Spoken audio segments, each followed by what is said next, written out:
시애틀 교회 교우 여러분 안녕하셨습니까? 2020년 2기 교과는 성경 해석학을 주제로 공부하고 있습니다. 오늘은 2과를 함께 공부하겠는데요. 상황이 이렇게 목소리만으로 여러분들을 찾아뵈니까 우리가 교회에서 얼굴을 마주하고 공부하던 시간들이 무척이나 소중한 시간들로 느껴집니다. 하루빨리 얼굴을 마주하고 공부할 수 있기를 기도합니다.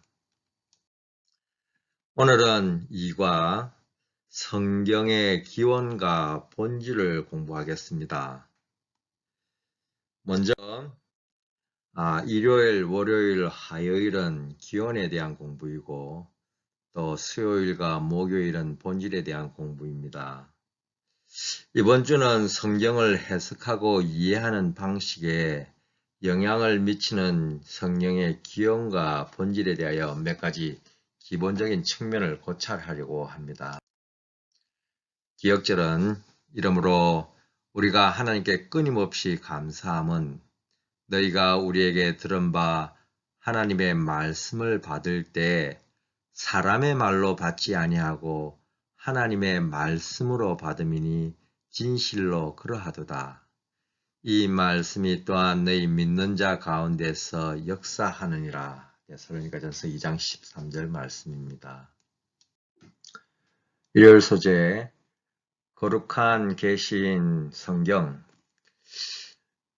소재 성경 구절은 먼저 알 것은 성경의 모든 예언은 사사로이 풀 것이 아니니 예언은 언제든지 사람의 뜻으로 낸 것이 아니요 오직 성령의 감동하심을 받은 사람들이 하나님께 받아 말한 것임이라. 베드로서 1장 20절에서 21절 말씀인데요. 여기서 보듯이 이 예언의 기원은 하나님이라는 것을 말하고 있습니다. 그래서 거룩하신 하나님이 그것의 궁극적인 저자이시기 때문에 성경은 마땅히 성경, Holy Scriptures, 거룩한 책들이라고 불립니다. 그리고 성경은 실제적인 목적을 위해 주어졌습니다. 성경은 교훈과 책망과 바르게 함과 의로 교육하기에 유익하니 이는 하나님의 사람으로 온전하게 하며 모든 선한 일을 행할 능력을 갖추게 하려 함이라고 디모데후서 3장 16절에서 17절에서 말씀하셨습니다. 하나님의 사람으로 온전하게 하며 모든 선한 일을 행할 능력을 갖추게 하기 위해서 성경은 주어졌다고 말씀합니다. 근데 하나님이 이 말씀, 그분의 말씀 속에서 계시하신 것들, 그러니까 즉 하나님께서 열어 보여주신 것들을 우리의 삶에 적용하려면 우리에게도 성령의 도움이 필요합니다. 사도 베드로에 따르면 하나님의 말씀을 해석하는 것은 우리의 견해에 관한 문제가 아닙니다. 그래서 사사로이 풀 것이 아니라고 말씀하셨죠. 그 의미를 바르게 이해하려면 우리에게는 하나님의 말씀과 또 성령의 도움이 필요합니다. 그래서 일요일 소재를 요약해 보면은 이 성경 말씀을 주신 분은 하나님이시고, 그러니까 즉 저자는 하나님이시고, 기자, 그러니까 기록한 사람들은 영감을 받은 선지자 또는 사도들이겠죠. 그런데 참고로 이 성경이 기록된 기간은 1500년이 넘는 세월입니다. 그리고 장소는 아시아, 아프리카, 유럽 등지고요. 또 기자는 40명 이상입니다. 그리고 언어는 그게 쓰여진 언어들은 히브리어, 아람어, 그리스어입니다. 성경 말씀에 옛적의 선지자들을 통하여 여러 부분과 여러 모양으로 우리 조상들에게 말씀하신 하나님이 히브리서 1장 1절에 있는 말씀인데요. 이것을 보면은 계시에는 좀 다른 종류가 있고 또 계시를 받는 과정도 좀 다른 모양으로 받을 수 있다는 것을 말하고 있죠. 그래서 이 계시의 종류에는 환상 혹은 또 이상이라고 부르기도 하죠. 대표적인 것이 에스겔, 다니엘서 또 이사야 이런 책들이 있겠고요. 또 또 목격을 한 것, 그러니까 눈으로 본 것을 영감받은 사람의 눈에 비친 것을 기록한 것이 있을 수 있겠고요.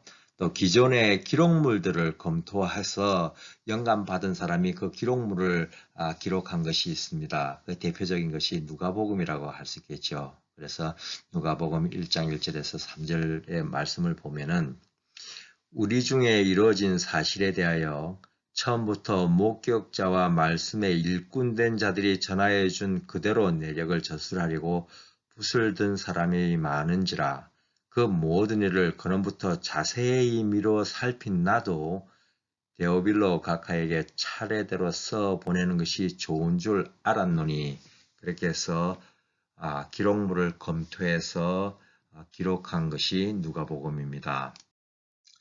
또 계시의 과정이 다른 과정이 있을 수 있는데요. 대표적인 것이 아모스 3장 7절에 있는 말씀입니다.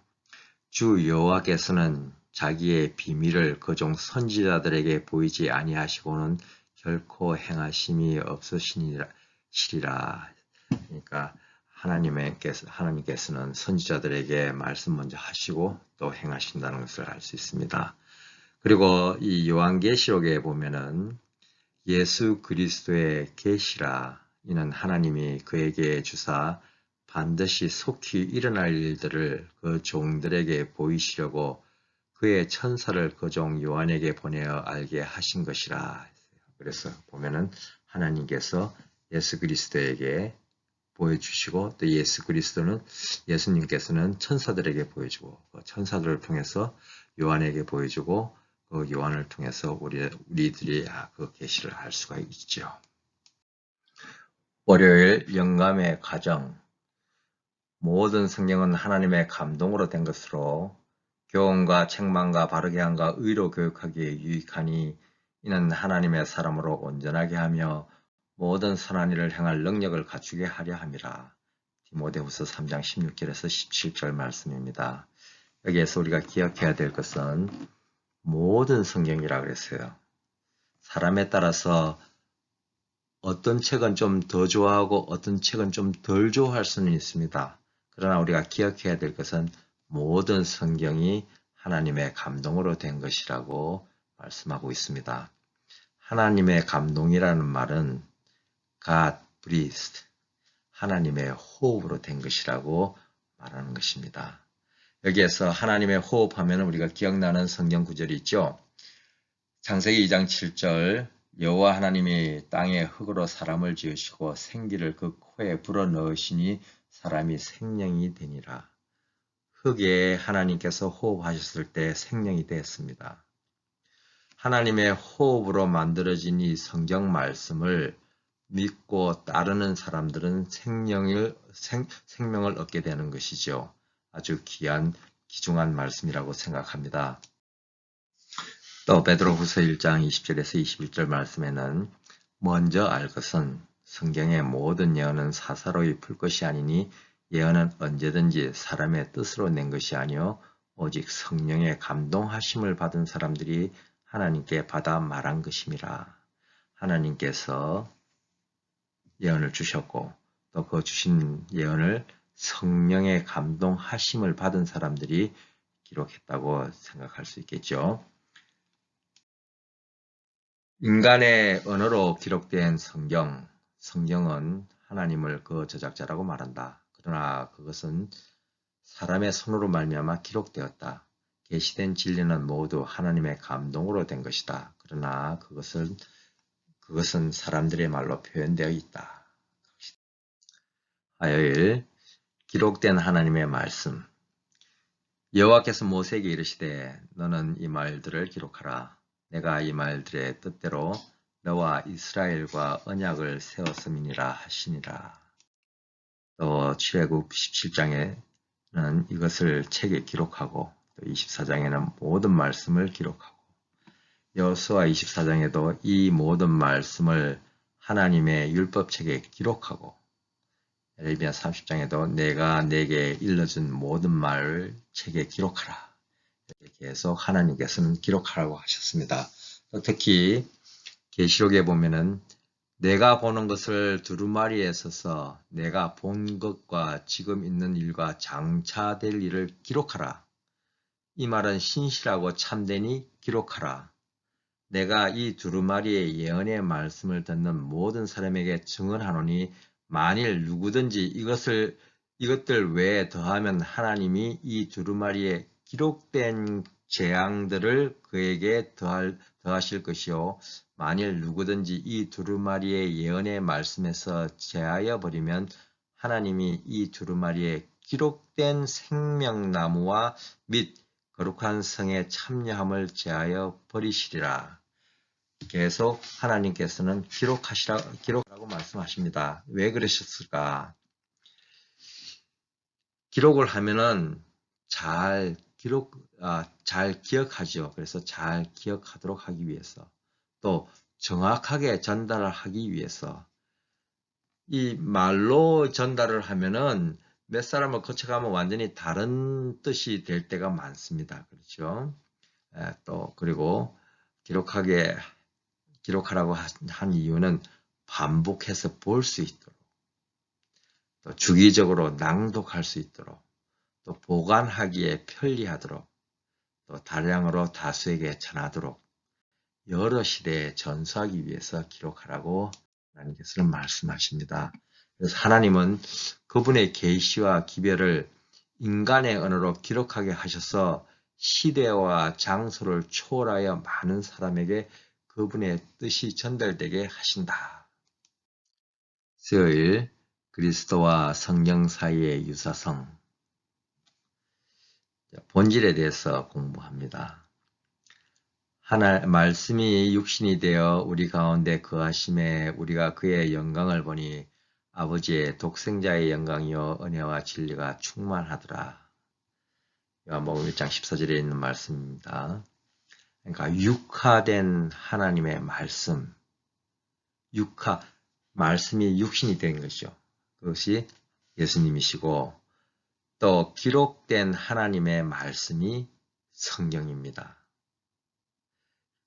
그래서 이 예수님과 성경에는 많은 유사성이라기보다 예수님과 성경은 동일하다고 말씀드릴 수 있습니다.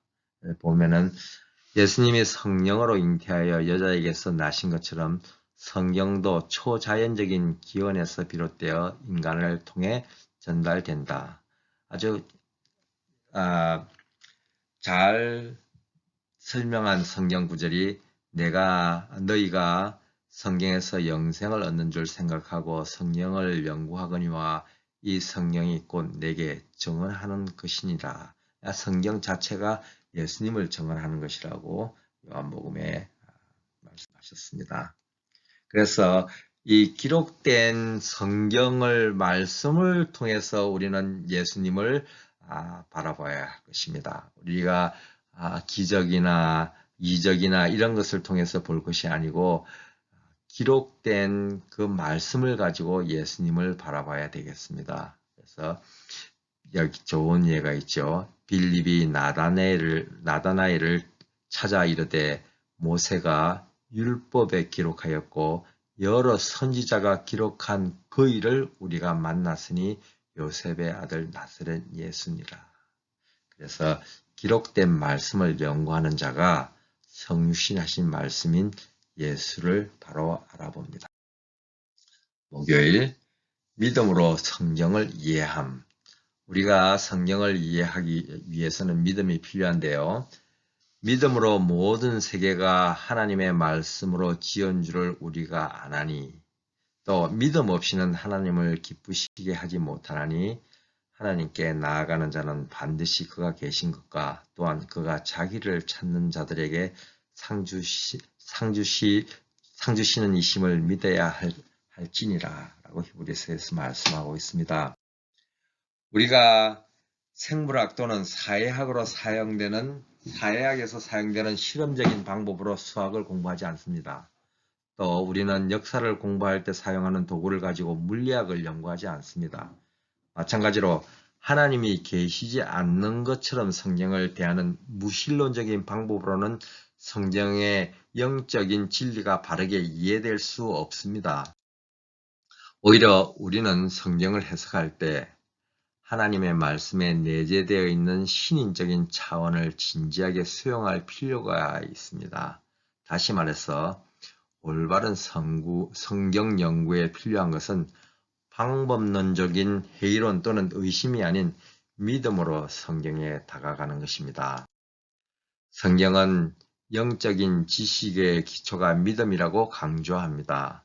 믿음이 바라는 것들의 실상이요 보이지 않는 것들의 증거라는 설명은 믿음이 실제에 이르기 위한 전제 조건임을 말합니다. 사실상 믿음이 없다면 참 지식으로 이끌리지 않습니다. 그런 의미에서 믿음은 하나님의 선물이며 영적인 삶과 지식과 성장의 출발점입니다. 하나님의 말씀을 바르게 이해하려면 인간의 기록을 분석하듯이 그것을 의심의 시각으로 보기보다는 하나님께 대한 믿음과 사랑의 자세로 접근해야 합니다. 금요일 더 깊은 연구를 위해 하나님께서는 당신의 말씀을 통하여 구원에 필요한 지식을 인간에게 위탁하셨다. 우리는 성경을 하나님의 뜻에 대한 권위 있고 확실한 계시로 받아들여야 한다. 성경은 품성의 표준이요, 교리의 계시자요, 체험의 시금석이다. 그러나 하나님이 그분의 말씀을 통하여 당신의 뜻을 사람들에게 계시해 주신 사실이 성령의 끊임없는 인재와 지도를 불필요하게 하지는 않는다.